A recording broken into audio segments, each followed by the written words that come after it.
Alright guys, so we all know that when Veronica makes a video it's time for the Hobbit, right? Right. So we are on chapter 6, which is Out of the Frying Pan into the Fire. It is about 20 pages long, and I looked through it and tried to figure out a place to stop, but I couldn't find one, so I'm just gonna get started, and hopefully this video doesn't run too long. So yeah, Bilbo beat Gollum at his riddle game and found a way out of the mountain after passing goblins and things like this. So Bilbo is outside and this, that, and the other, and this is chapter 6, Out of the Frying Pan into the Fire. Bilbo had escaped the goblins, but he did not know where he was. He had lost hood, cloak, food, pony, his buttons, and his friends. He wandered on and on till the sun began to sink westwards, behind the mountains. Their shadows fell across Bilbo's path, and he looked back. Then he looked forward, and could see before him only ridges and slopes falling towards lowlands, and plains glimpsed occasionally between the trees. "Good heavens," he exclaimed, "I seem to have cut right to the other side of the misty mountains, right to the edge of the land beyond. Where, oh where can Gandalf and the dwarves have got to? I only hope to goodness they are not still back in the power of the goblins." He still wandered on, out of the little high valley, over its edge, and down the slopes beyond. But all the while a very uncomfortable thought was growing inside him. He wondered whether he ought not, now he had the magic ring, to go back into the horrible, horrible tunnels and look for his friends. He had just made up his mind that it was his duty, that he must turn back. Very miserable he felt about it when he heard voices. He stopped and listened. It did not sound like goblins, so he crept forward carefully. He was on a stony path winding downwards with a rocky wall on the left hand, and the other side the ground sloped away, and there were dells below the level of the path, overhung with bushes and low trees.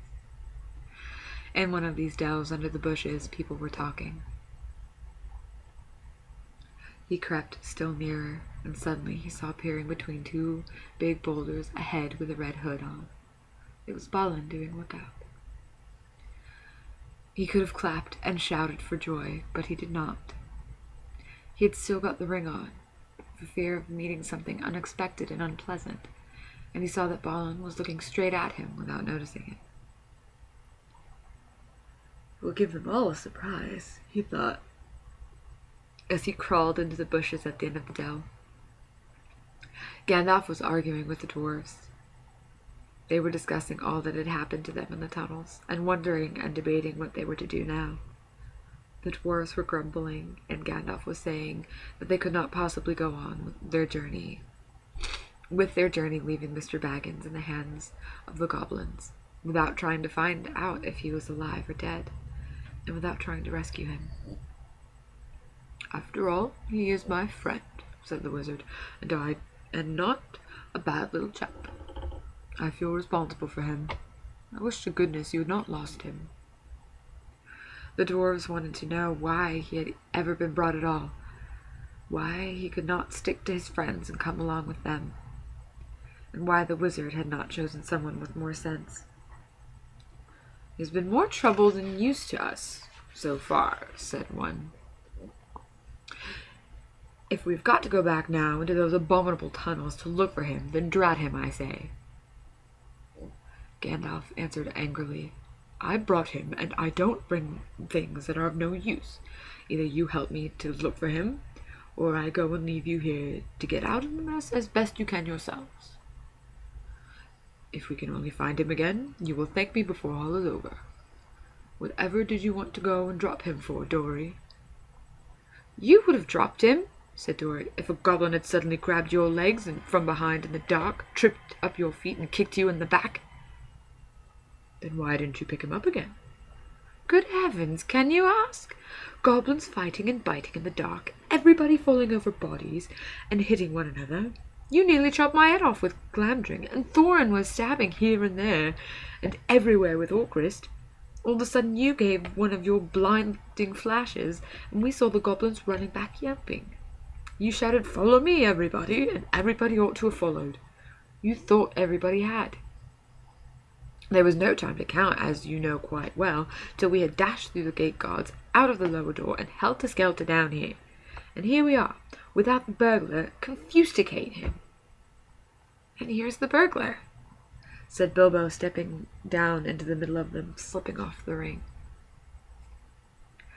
Bless me, how they jumped. Then they shouted with surprise and delight. Gandalf was as astonished as any of them, but probably more pleased than all the others. He called to Balin and told him what he thought of a lookout man who let people walk right into them without warning. It's a fact that Bilbo's reputation went up a very great deal with the dwarves after this.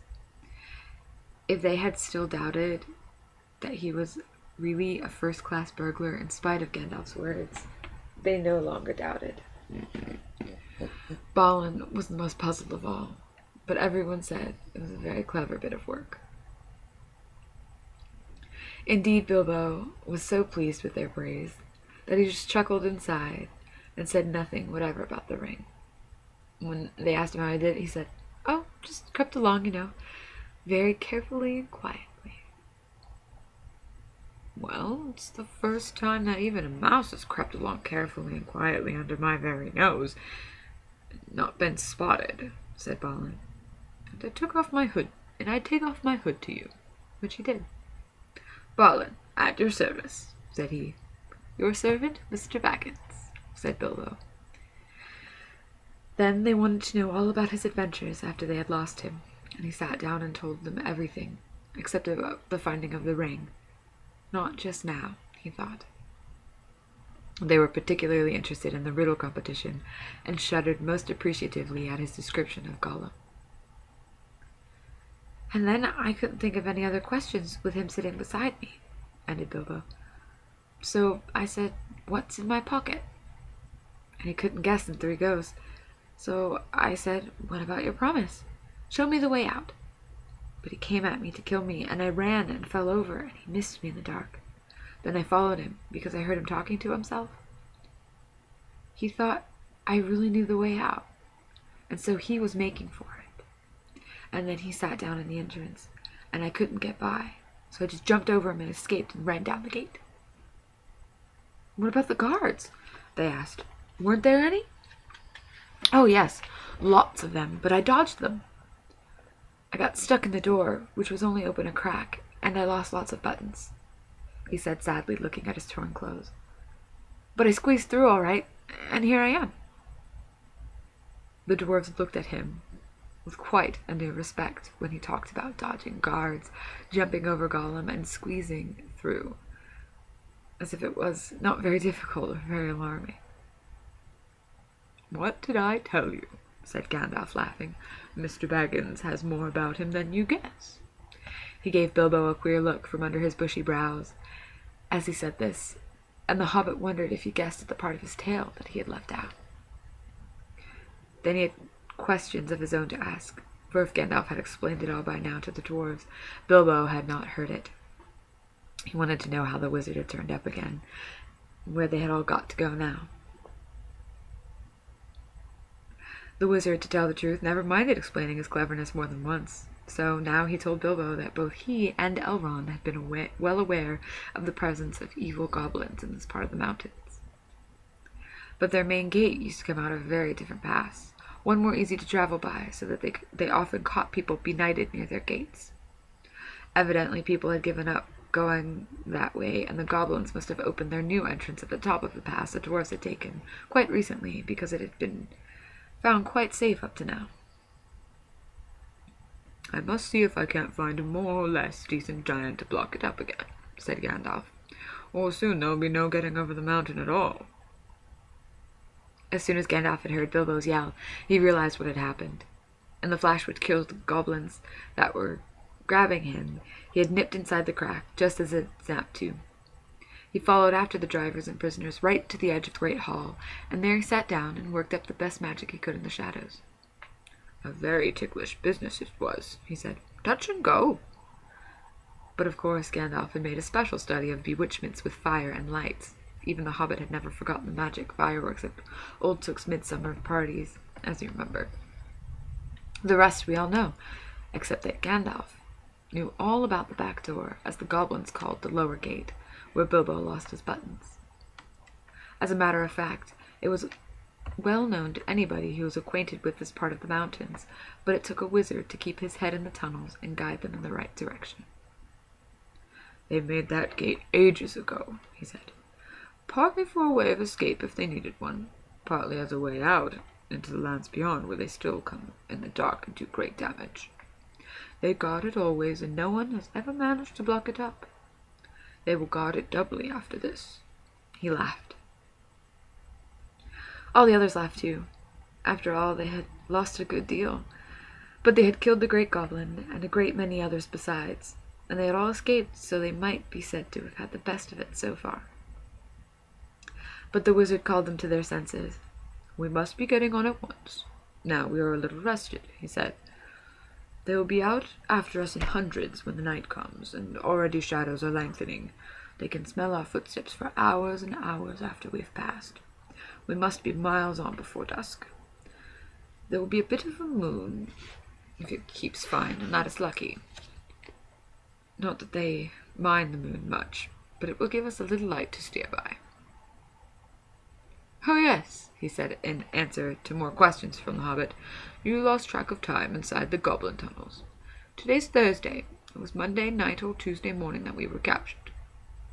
We've gone miles and miles and come right down through the heart of the mountains, and are now on the other side. Quite a short cut. But we are not at the point to which our pass would have brought us. We are too far to the north, and have some awkward country ahead, and we are still pretty high up. Let's get on." "I am dreadfully hungry," groaned Bilbo, who was suddenly aware he had not had a meal since the night before last. Just think of that for a hobbit. His stomach felt all empty and loose, and his legs all wobbly now that the excitement was over. "Can't help it," said Gandalf, "unless you'd like to go back and ask the goblins nicely to let you have your pony back and your luggage." "No, thank you," said Bilbo. "Very well. We must just tighten our belts and trudge on, or we shall be made into supper, and that will be much worse than having none ourselves." As they went on, Bilbo looked from side to side for something to eat, but the blackberries were still only in flower, and of course there were no nuts, not even hawthorn berries. He nibbled a bit of sorrel, and he drank from a small mountain stream that crossed the path, and he ate 3 wild strawberries that he found on its bank, but it was not much good. They still went on and on. The rough path disappeared, the bushes and the long grasses between the boulders, the patches of rabbit-cropped turf, the thyme and the sage and the marjoram, and the yellow rock roses all vanished, and they found themselves at the top of a wide, steep slope of fallen stones, the remains of a landslide. When they began to go down this, rubbish and small pebbles rolled away from their feet.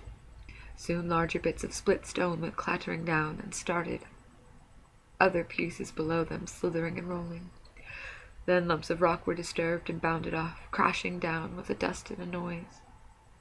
Before long the whole slope above them and below them seemed on the move, and they were sliding away, huddled all together in a fearful confusion of slipping, rattling, cracking slabs and stones. It was the trees at the bottom that saved them.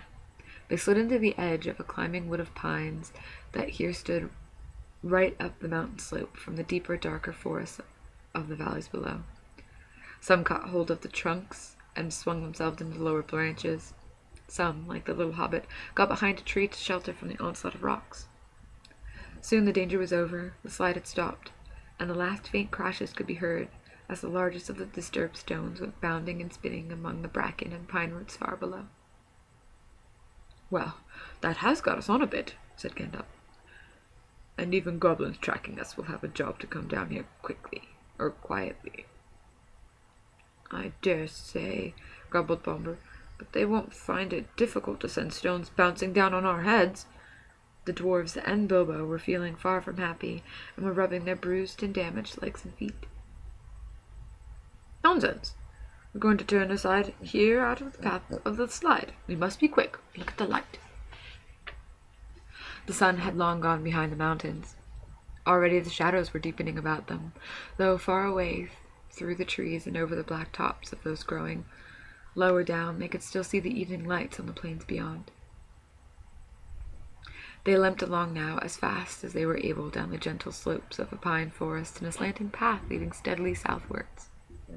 At times they were pushing through a sea of bracken, with tall fronds rising right above the hobbit's head. At times they were marching along quiet over a floor of pine needles. And all the while the forest gloom got heavier, and the forest silence deeper. There was no wind that evening to bring even a sea sighing into the branches of the trees. "Must we go any further?" asked Bilbo, when it was so dark that he could only just see Thorin's beard wagging beside him, and so quiet that he could hear the dwarfs breathing like a loud noise. "My toes are all bruised and bent, my legs ache, and my stomach is wagging like an empty sack." "A bit further," said Gandalf. And after what seemed ages further, they came suddenly to an opening where no trees grew. The moon was up and was shining into the clearing.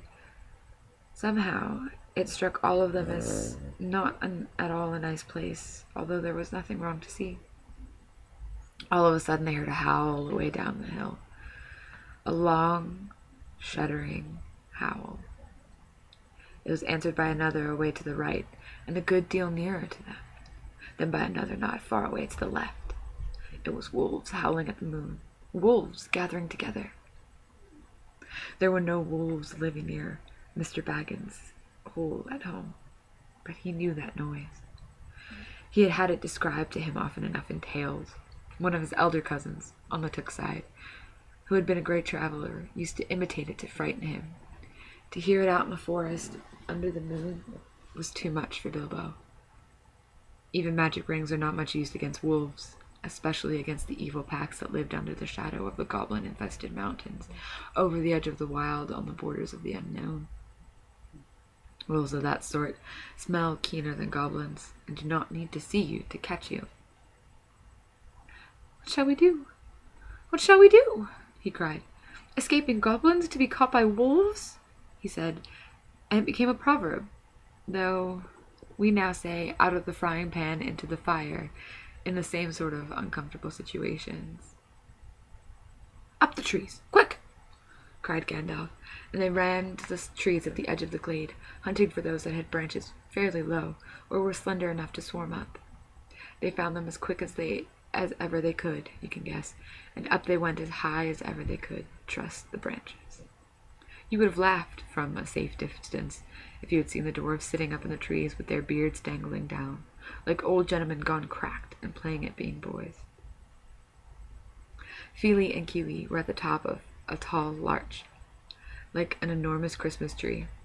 Dori, Nori, Ori, Oin, and Gloin were more comfortable in a huge pine with regular branches sticking out at intervals like the spokes of a wheel. Bifur, Bofer, Bomber, and Thorin were in another. Dwalin and Balin had swarmed up a tall, slender fir with a few branches, and were trying to find a place to sit in the greenery of the topmost boughs. Gandalf, who was a good deal taller than the others, had found a tree into which they could not climb. A large pine standing at the very edge of the glade.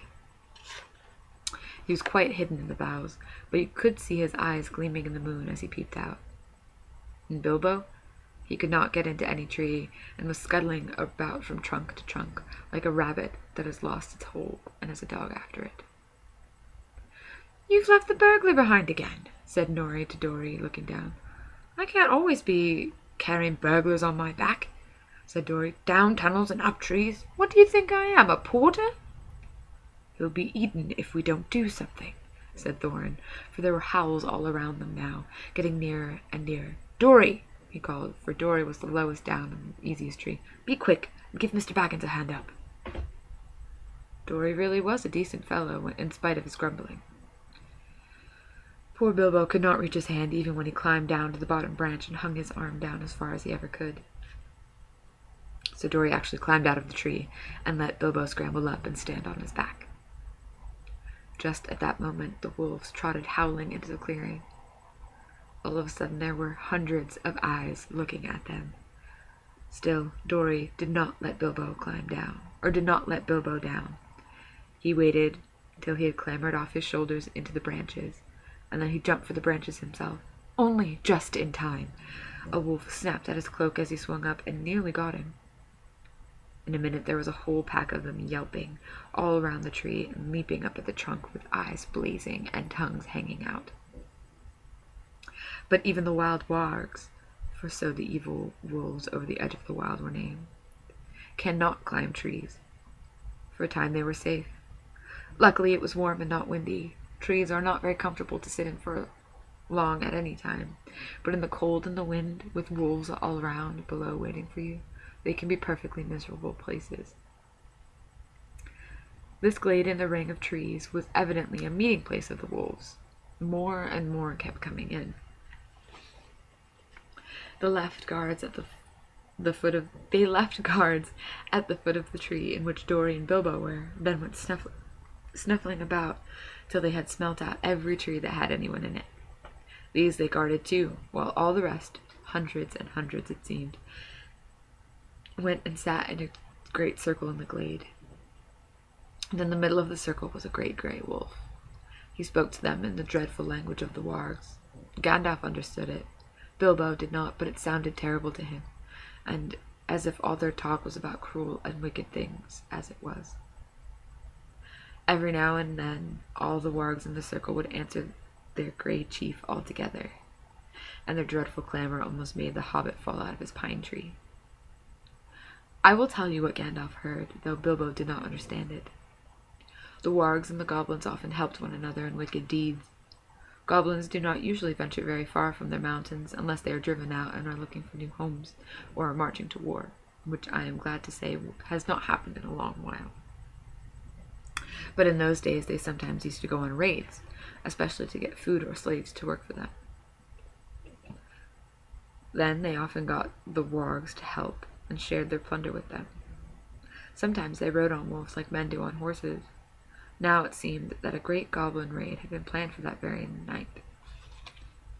The wargs had come to meet the goblins, and the goblins were late. The reason, no doubt, was the death of the great goblin and all the excitement caused by the dwarves and Bilbo and the wizard, for whom they were probably still hunting. In spite of the dangers of this far land,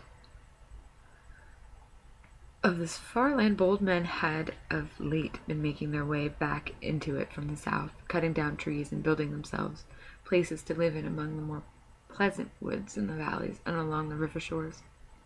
There were many of them, and they were brave and well armed, and even the wargs dared not attack them if there were many together or in the bright day. But now they had planned with the goblins' help to come by night upon some of the villages nearest the mountain. If their plan had been carried out, there would have been none left there next day. All would have been killed except the few the goblins kept from the wolves and carried back as prisoners to their cave.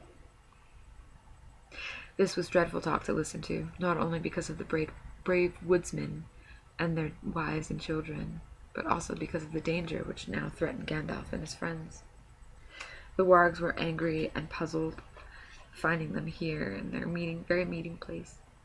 They thought they were friends of the woodmen, and were come to spy on them, and would take news of their plans down into the valleys, and then the goblins and wolves would have to fight a terrible battle instead of capturing prisoners and devouring people, wake suddenly from their sleep. So the wargs had no intention of going away and letting the people up the trees escape, at any rate not until morning. And long before that, they said, goblin soldiers would be coming down from the mountains, and goblins can climb trees, or cut them down. Now you can understand why Gandalf, listening to their growling and yelping, began to be dreadfully afraid, wizard though he was, and to feel that they were in a very bad place, and had yet not escaped at all.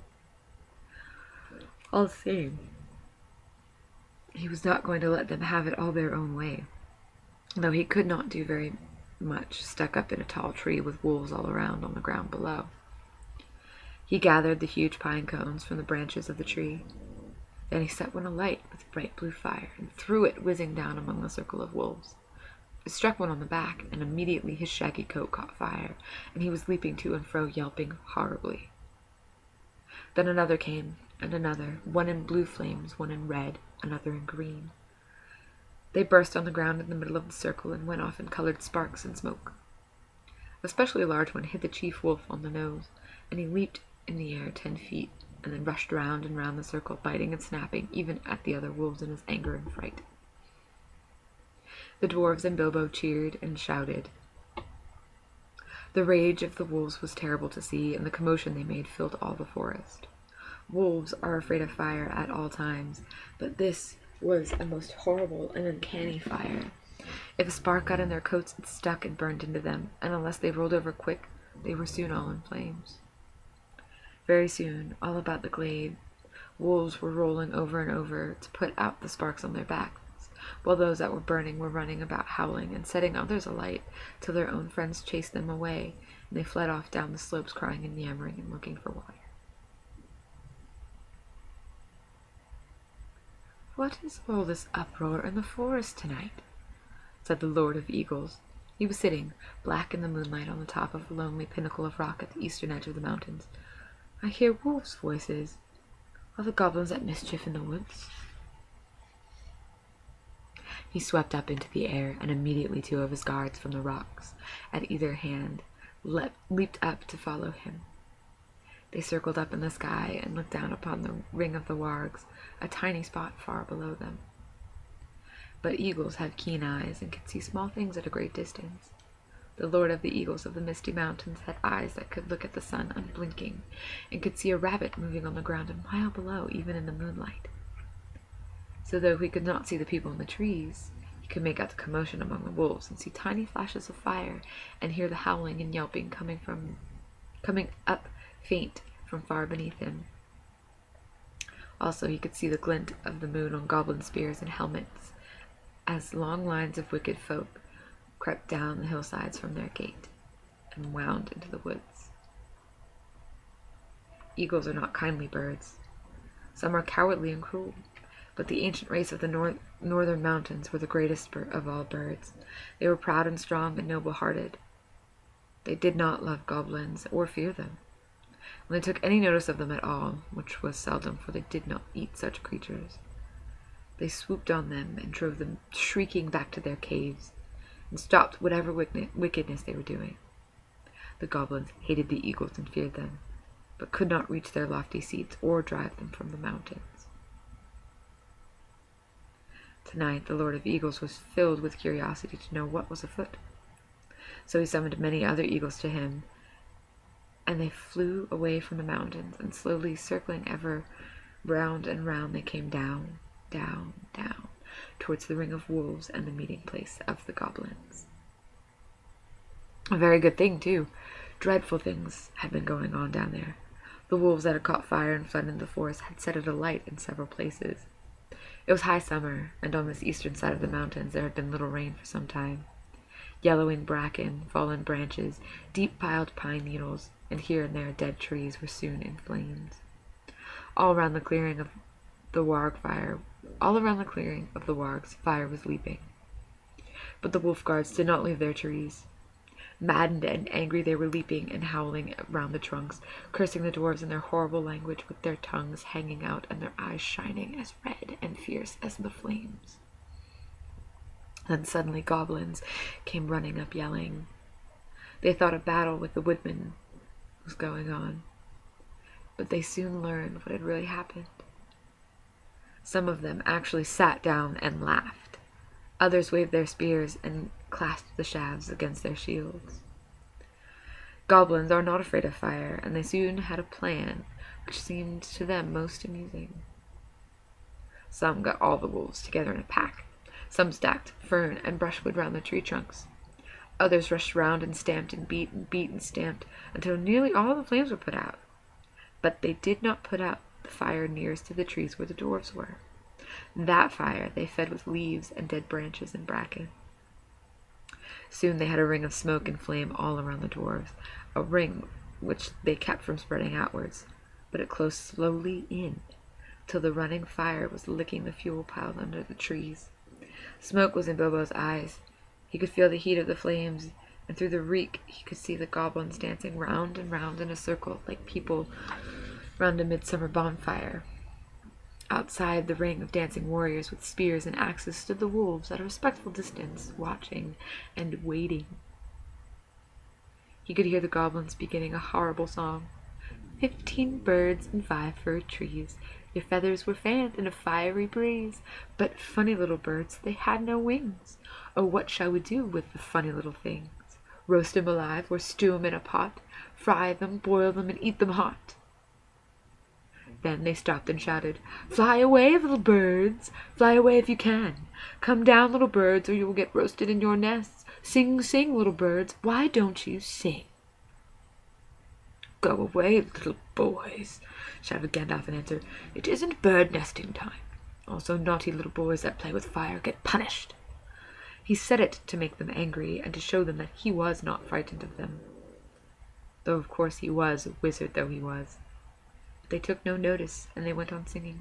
Burn, burn, tree and fern, shrivel and scorch, a fizzling torch to light the night for our delight. Yah-hey! Bake and toast 'em, fry and roast 'em, till beards blaze and eyes glade, till hair smells and skins crack, fat melts and bones black, in cinders lie beneath the sky, so dwarfs shall die, and light the night for our delight. Yah-hey, yah-hurry, hey, yah-hoy! And with that yah-hoy, the flames were under Gandalf's tree. In a moment it spread to the others. The bark caught fire, the lower branches cracked. Then Gandalf climbed to the top of his tree. The sudden splendor flashed from his wand like lightning as he got ready to spring down from on high right among the spears of the goblins. That would have been the end of him, though he would probably have killed many of them as he came hurtling down like a thunderbolt. But he never leaped. Just at that moment, the Lord of the Eagles swept down from above, seized him in his talons, and he was gone. There was a howl of anger and surprise from the goblins. Loud cried the Lord of the Eagles, to whom Gandalf had now spoken. Back swept the great birds that were with him, and down they came like huge black shadows. The wolves yammered and gnashed their teeth. The goblins yelled and stamped with rage and flung their heavy spears in the air in vain. Over them swooped the eagles. The dark rush of their beating wings smote them to the floor or drove them far away. Their talons tore at goblin faces. Other birds flew to the treetops and seized the dwarves, who were scrambling up now as far as they ever dared go. Poor little Bilbo was very nearly left behind again. He just managed to catch hold of Dory's legs as Dory was borne off last of all. And up they went together above the tumult and the burning. Bilbo was swinging in the air with his arms nearly breaking. Now far below, the goblins and the dwarves were scattering far and wide in the woods. A few eagles were circling and sweeping above the battleground. The flames about the trees sprang up suddenly above the highest branches. They went up in crackling fire. There was a sudden flurry of sparks and smoke. Bilbo had escaped only just in time. Soon the light of the burning was faint below, a red twinkle on the black floor. And they were high up in the sky, rising all the time in strong, sweeping circles. Bilbo never forgot that flight, clinging onto Dory's ankles. He moaned, "My arms, my arms!" But Dory groaned, "My poor legs, my poor legs!" At the best of times, heights made Bilbo giddy. He used to turn queer if he looked over the edge of quite a little cliff. And he had never liked ladders, let alone trees, never having had to escape from wolves before. So you can imagine how his head swam now, when he looked down between his dangling toes and saw the dark lands opening wide underneath him, touched here and there with the light of the moon on a hillside rock or a stream in the plains. The pale peaks of the mountains were coming nearer, moonlit spikes of rock sticking out of black shadows. Summer or not, it seemed very cold. He shut his eyes and wondered if he could hold on any longer. Then he imagined what would happen if he did not. He felt sick. The flight ended only just in time for him, just before his arms gave way. He loosed Dory's ankles with a gasp and fell onto the rough platform of an eagle's eyrie. There he lay without speaking, and his thoughts were a mixture of surprise at being saved from the fire, and fear lest he fall off that narrow place into the deep shadows on either side. He was feeling very queer indeed in his head by the time, after the dreadful adventures of the last 3 days, with next to nothing to eat, and he found himself saying aloud, "Now I know what a piece of bacon feels like when it's suddenly picked up out of a pan on a fork and put back on the shelf." "No, you don't," he heard Dory answering, "because the bacon knows that it'll get put back in the pan sooner or later. And it is to be hoped we shan't. And eagles aren't forks." "Oh, no, not a bit like storks. Forks, I mean," said Bilbo, sitting up and looking anxiously at the eagle who was perched close by. He wondered what other nonsense he had been saying, and if the eagle would think it rude. He ought not to be rude to an eagle when you are only the size of a hobbit and are in his eyrie at night. The eagle only sharpened his beak on a stone and trimmed his feather and took no notice. Soon another eagle flew up. "The Lord of the Eagles bids you to bring your prisoners to the great shelf," he cried, and was off again. The other seized Dory in his claws and flew away with him in the night, leaving Bilbo all alone. He had just enough strength to wonder what the messenger had meant by prisoners, to begin to think of being torn up for supper like a rabbit when his own turn came. The eagle came back, seized him in his talons by the back of his coat, and swooped off. This time he flew only a short way. Very soon Bilbo was laid down, trembling with fear, on a wide shelf of rock on the mountain side. There was no path down on to it save by flying, and no path down off it except by jumping over a precipice. There he found all the others sitting with their backs to the mountain wall. The Lord of the Eagles was also there and speaking to Gandalf.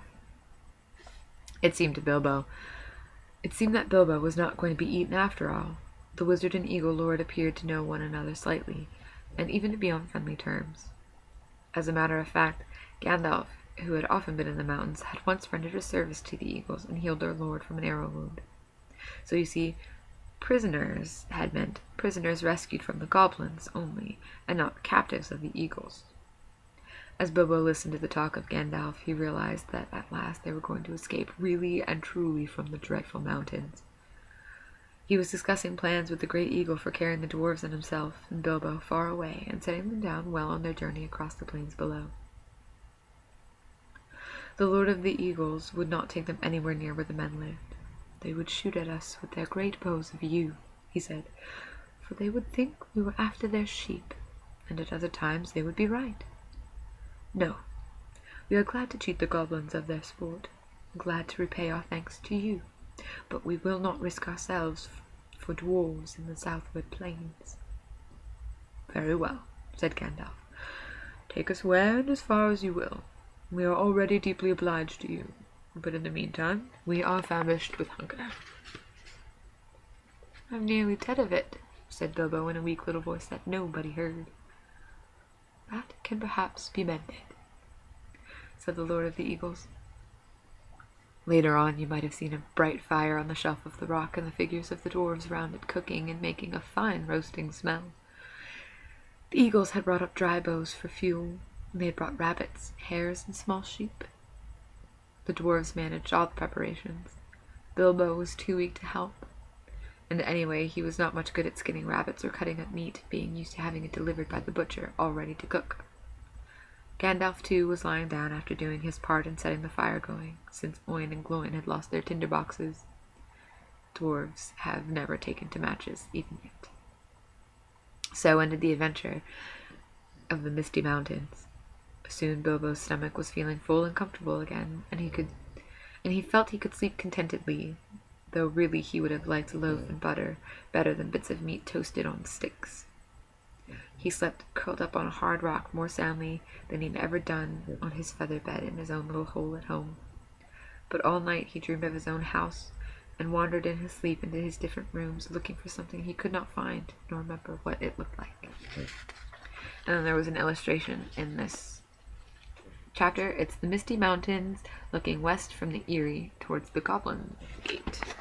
I don't know if you can see it very well. That's what it is. And that's chapter 6, which is Out of the Frying Pan into the Fryer. The next chapter is chapter 7. It's called Queer Lodgings, and hopefully that one won't be a 40-minute video, but there you go. Yay!